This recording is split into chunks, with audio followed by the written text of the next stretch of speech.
प्रधानमंत्री जी, देखिए अपने स्थल पर उन्होंने अपने शूज स्लीपर्स उतारे और अम्मा को माल्यार्पण किया। ये है भारतीय संस्कृति, ये है भारतीय परंपरा। और आपके हाथ की तालियां जरा हाथ उठाकर, दो दिव्य शक्तियों का मिलन है आज। एक जिनका प्रेम हम सबके जीवन को बदल रहा है और एक जिनकी सोच भारत को विश्व गुरु बनाने जा रही है। आइए अब हम मंच पर अपनी प्यारी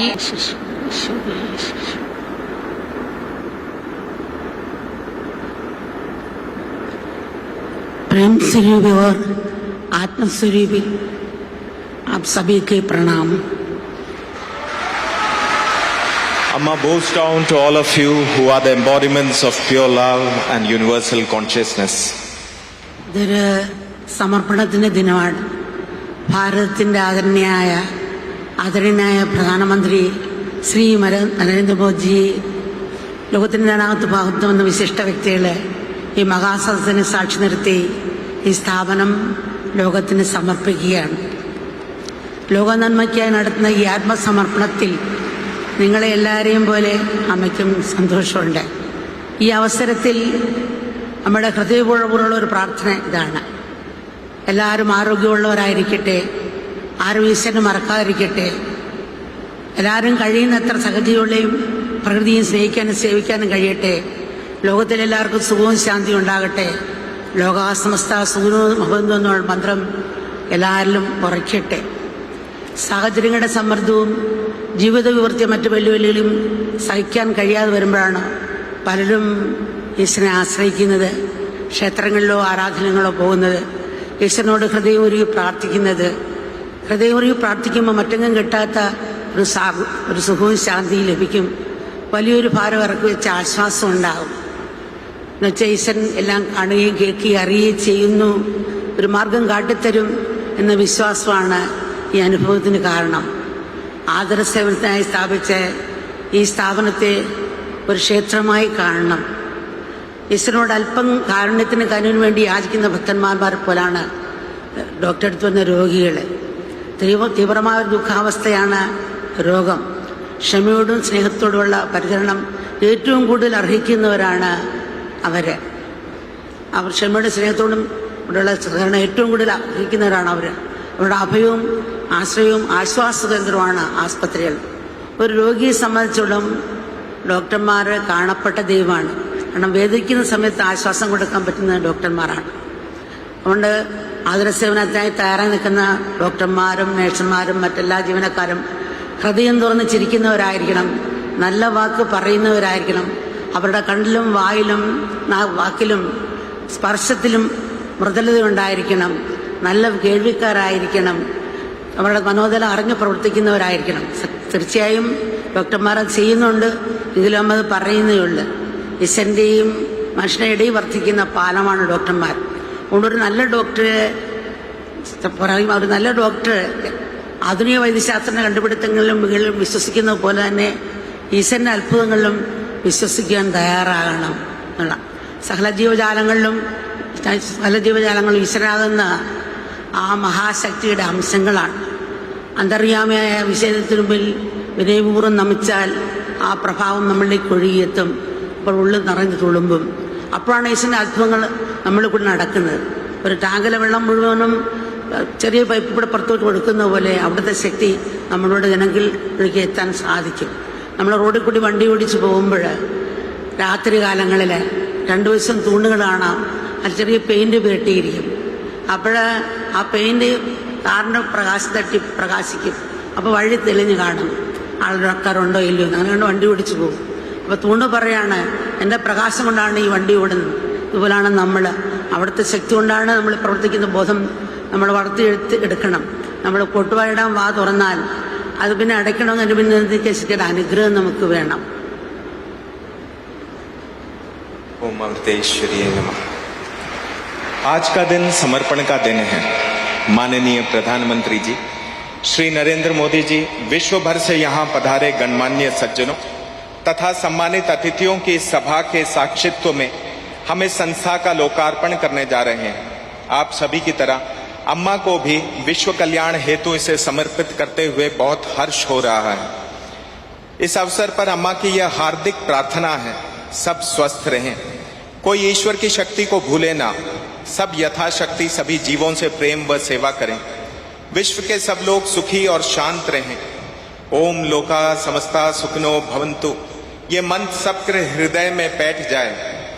अक्सर लोग ईश्वर को तभी याद करते हैं जब जीवन में कठिन परिस्थितियां और चुनौतियां आती हैं, तब वे पिघलते हृदय लिए दौड़े दौड़े मंदिर आदि पूजा स्थलों में जाते हैं। ऐसी तीव्र भावना के साथ प्रार्थना करने पर उन्हें अनोखी सुख और शांति की अनुभूति होती है, गहरी राहत की अनुभूति होती है, मानो उनके कंधों से बड़ा भारी बोझ उतर गया हो। इस अनुभूति का कारण यह विश्वास होता है कि ईश्वर सब सुनता, देखता और जानता है, वो मुझे कोई राह अवश्य दिखलाएगा। इस संस्था को भी, जो बीमार लोगों को अपनी सेवाएं प्रदान करने को तत्पर है, आप मंदिर ही मानिए। रोगी डॉक्टरों के पास वैसे ही आते हैं जैसे भक्त भगवान के पास थोड़ी करुणा और राहत की विनती लिए आता है।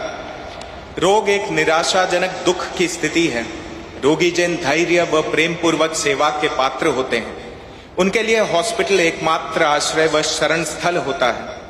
जहां तक रोगी का संबंध है, डॉक्टर प्रत्यक्ष भगवान होता है, क्योंकि दर्द में राहत वही देता है। यही कारण है कि हॉस्पिटल में सेवारत सभी लोगों जैसे डॉक्टरों, नर्सों व अन्य कर्मचारियों के होठों पर हार्दिक मुस्कान खिली रहनी चाहिए। उनके वचन सुखद हों, उनकी दृष्टि शब्दों और स्पर्श में विनय व नम्रता हो। उन्हें अच्छे श्रोता होना चाहिए और रोगियों की मनस्थिति का ध्यान रखते हुए उनकी सेवा में सक्षम होना चाहिए। बच्चों, आप में ये सब गुण होंगे ही। अम्मा तो बस एक बार उन पर जोर देना चाहती है। डॉक्टर मनुष्य और ईश्वर के बीच के सेतु होते हैं, अतः एक अच्छे डॉक्टर को ईश्वर की अद्भुत शक्ति में विश्वास रखना चाहिए, ठीक उसी प्रकार जैसे वह आधुनिक चिकित्सा और आविष्कारों में रखता है। समस्त सृष्टि, जड़ हो या चेतन, ईश्वर की अनंत शक्ति की अभिव्यक्ति है। यदि हम सब में वास कर रही उस विराट शक्ति को नम्रता पूर्वक प्रणाम करें तो वो शक्ति हमारी ओर प्रवाहित होने लगेगी, हमें लबालब भर देगी और फिर उमड़कर बह निकलेगी। जैसे ऊपर लगी टंकी से जुड़कर छोटे नलों से पानी बह निकलता है, वैसे ही ईश्वर से जुड़ने पर वह शक्ति हमारे माध्यम से समाज के जरूरतमंदों की ओर प्रवाहित होगी।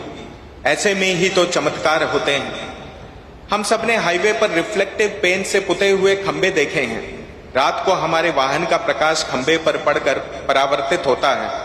सोचो कैसी मूर्खता होगी अगर वो खंबा सोचने लगे कि मेरी शक्ति से ही इन वाहनों का पथ प्रदर्शन हो रहा है। हम में से अधिकांश ऐसे ही हैं। हमें हर कर्म इस बोध के साथ करना चाहिए कि कर्म करने की शक्ति ईश्वर से ही मिलती है। जब हम जमाई लेते हैं तो हमारे मुंह के खुलने के पीछे भी एक शक्ति है जो मांसपेशियों और नसों को सुनियोजित करती है। किसी कारणवश यदि ये स्थगित हो जाए तो हमारा मुंह खुला का खुला ही रह जाए। ഒരു ഡോക്ടർ എന്ന് പറഞ്ഞാൽ രോഗികളെ സംബന്ധിച്ചോളം അവർ രത്നസ്വർണം പോലാണ്. പക്ഷേ ഡോക്ടർമാർ റിസർച്ച് കൂടി ചെയ്യുകയാണെങ്കിൽ ആ സ്വർണത്തിന് പരിമണം വന്നുവരിക്കും. ഒന്നുകൂടി ആഴത്തിൽ അവർക്ക് റിസർച്ച് കൊണ്ടുവരാൻ സമൂഹത്തെ സഹായിക്കാൻ സാധിക്കുമെന്നാണ് അമ്മയ്ക്ക് തോന്നുന്നത്. അമ്മയ്ക്ക് റിസർച്ചിൽ എന്തുകൊണ്ട് ഇൻട്രസ്റ്റ് വരാൻ തുടങ്ങിയ കാരണം അമ്മ 50 വർഷം മുമ്പേ ഭക്തന്മാർ വരുന്ന കൂട്ടത്തിൽ ചില മക്കൾ പൊട്ടി കരയുകയാണ്. അമ്മ, എൻ്റെ ഭർത്താവ് മരിച്ചുപോയി, എനിക്ക് 5 കുട്ടികളുണ്ട്, എങ്ങനെ ജീവിക്കണമെന്ന് അറിയില്ല, വിഷമമാണ് അമ്മ. പല അമ്മമാരും ഇതുപോലെ ഒന്ന് പറയാറുണ്ട്, അച്ഛന്മാരും പറയാറുണ്ട്. എന്താ ജനിച്ചപ്പോഴേ വാൾവിന് ഊട്ടുണ്ടായിരുന്നു. അപ്പോൾ ഓപ്പറേഷൻ ചെയ്യാൻ ഡോക്ടർമാർ പറഞ്ഞു, പക്ഷെ വെളിയിൽ നിന്നാണ് വാൾവ് മേടിക്കേണ്ടത്. അപ്പം അതിനുള്ള പൈസ ഇല്ലാത്തതുകൊണ്ട് ഓപ്പറേഷൻ ചെയ്തില്ല. അങ്ങനെ 40 വയസ്സിൽ മരിച്ചുപോയി. എന്നിട്ട് വല്ലാത്ത വിഷമം തോന്നി. ഇന്ത്യയിൽ അങ്ങനെ ഒരു റിസർച്ച് ഉണ്ടായിരുന്നെങ്കിൽ ഈ സാധുക്കൾ നമുക്ക് രക്ഷിക്കാൻ സാധിച്ചതിനല്ലോ എന്ന് വിഷമിച്ചു. അങ്ങനെയാണ് അമ്മ ആസ്പത്രി തുടങ്ങുന്നതും റിസർച്ചിന് കൂടുതൽ പ്രോത്സാഹനം കൊടുക്കാൻ വിചാരിച്ചതും അങ്ങനെയാണ്. ഇപ്പം നരേന്ദ്രമോദി തന്നെ എങ്ങനെയാണ് ഇപ്പം നമുക്ക് കൊറോണ വന്ന സമയത്ത് അത്രയും പണം കൊടുത്തുകൊണ്ടാണ് റിസർച്ച് ചെയ്ത് ഇന്ന് ആളുകൾ മരണത്തിൽ നിന്ന് രക്ഷപ്പെടാൻ സാധിച്ചിട്ടുള്ളത്. അത്ര ആൾക്കാർ ഇപ്പം മരിക്കുന്നില്ല. അതുപോലെ പല കാര്യങ്ങളിലും മറ്റ് ജനങ്ങളുടെ രോഗത്തിനെ ചികിത്സിക്കാൻ വേണ്ടിയും മറ്റു പല കാര്യങ്ങളും മോദിജി ചെയ്യുന്നുണ്ട്. അപ്പം അതിനെയും ജനങ്ങൾക്ക് കൂടുതൽ ഉപകാരപ്രദമാകണമെന്ന് പരമാത്മാവോട് തന്നെ പ്രാർത്ഥിക്കുകയാണ്. പിന്നെ ഇന്ന് നമ്മൾ ലോകത്തെ കാണുന്ന ഒരു വ്യവസായ ഉൽപ്പന്നം പോലാണ്, അല്ലാതെ വ്യവസായ ഉൽപ്പന്നം പോലാണ്, അല്ലാതെ ഒരു കുടുംബമായിട്ടല്ല. ഈ മനോഭാവത്തോട് നോക്കുമ്പം അതിരുകളില്ലാത്ത വളർച്ചയാണ് നമ്മൾ പ്രതീക്ഷിക്കുന്നത്. പക്ഷെ അത്തരം വളർച്ച എപ്പോഴും പ്രയോജനപ്പെടുന്നില്ല. ഉദാഹരണത്തിന് ക്യാൻസർ സെല്ല് പരിധിയില്ലാതെ വളരുന്നത് അതുകൊണ്ടാണ് വ്യക്തിയുടെ നാശത്തിന് കാരണമാകും. അതുപോലെ സമൂഹത്തിന് തകാത്ത വളർച്ച ഒരു ശരിക്കും ശരിയായ വളർച്ചയല്ല എന്നുള്ളതാണ്. കാരണം ഇവിടെയാണ് മൂല്യത്തിൻ്റെ പ്രസക്തി. അത് മൂല്യമില്ലാതെ വളർച്ച സിമെന്റഡാ കെട്ടുന്ന ഗോപുരം ആയിരിക്കും. മൂല്യം എന്ന് പറയുന്നത് ആധ്യാത്മികം കൊണ്ടിരിക്കുന്നതാണ്. അതെന്ന് വെച്ചാൽ നമ്മൾ ജീവിക്കാനുള്ള വിദ്യാഭ്യാസം, ജീവിതത്തിനുള്ള വിദ്യാഭ്യാസം, പഠിപ്പിന് വേണ്ടി പഠിക്കണം, ജോലി മേടിക്കണം. പിന്നെ അതിനൊത്ത് ലോകത്തിൻ്റെയും ലോക വസ്തുവിൻ്റെയും സ്വഭാവം, മനസ്സിന്റെ വികാരം ഇപ്പറ്റി പഠിക്കണം. പറയും ഇന്ന് എവിടെ പോയാലും ഇന്റർനെറ്റിന് കണക്ഷൻ ഉണ്ടോ എന്ന് വെച്ച് ഭയങ്കര മരണോപ്രാണം പിടിക്കുന്ന കാണാം കുഞ്ഞുങ്ങൾ. പക്ഷേ ഇന്റർനെറ്റിലേക്ക് നമ്മൾ പോകുന്നില്ല, അതിന്റെ കണക്ഷൻ ശരിയാക്കുന്നില്ല. അതാണ് മനസ്സിന്റെ എയർ കണ്ടീഷൻ. മറ്റ് പരിസ്ഥിതി എയർ കണ്ടീഷൻ, ഇത് മനസ്സിന്റെ എയർ കണ്ടീഷനാണ്. അപ്പം ഇതാണ് നമ്മുടെ ആധ്യാത്മിക എന്ന് പറയുന്നത്. അപ്പം നമ്മൾ സാധാരണ ഒരു സൂപ്പർ മാർക്കറ്റിൽ പോകുമ്പോൾ നമ്മൾ സാധാരണ ജീവിതത്തിൽ എങ്ങനെയാന്ന് വെച്ചാൽ ഇപ്പോൾ ഓരോ വീടുകളും സൂപ്പർ മാർക്കറ്റായി തീർന്നു, ഓരോ വരുത്തുമ്പോൾ സൂപ്പർ മാർക്കറ്റായി തീർന്നു. നമ്മളെ കാന്തം പോലെ ആകർഷിച്ചുകൊണ്ടിരിക്കുകയാണ് ഓരോന്നും. നമ്മളെ മാടി വിളിക്കുകയാണ്.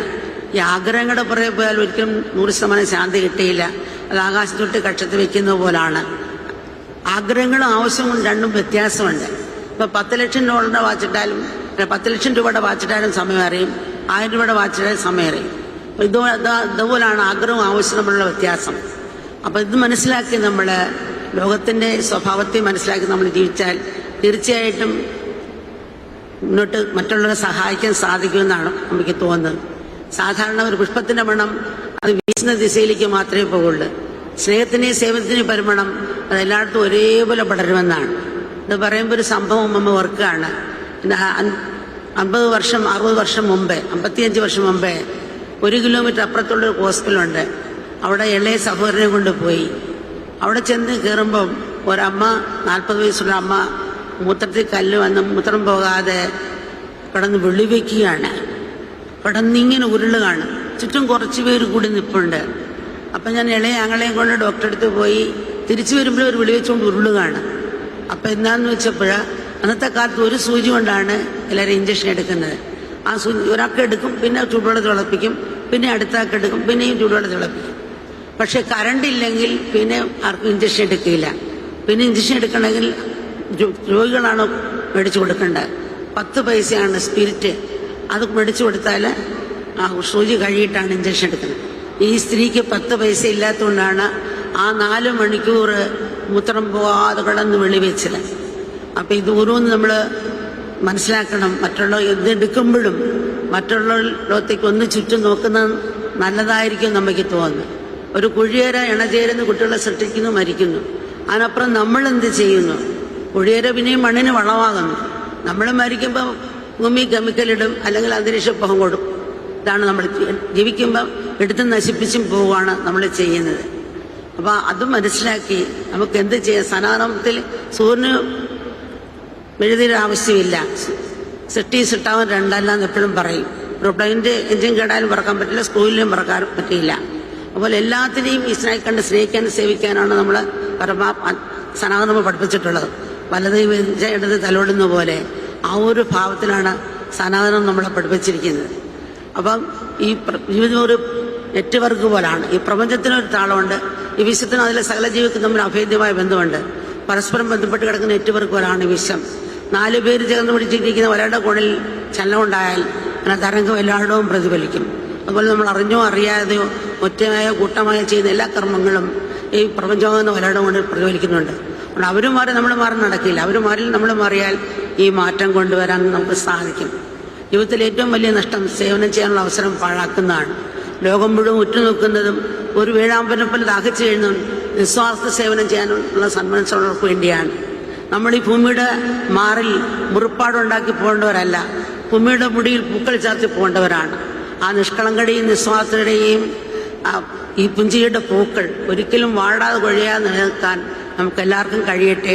അങ്ങനെ കൃപ എല്ലാവരും അനുഗ്രഹിക്കട്ടെ. നമസ്കാരം.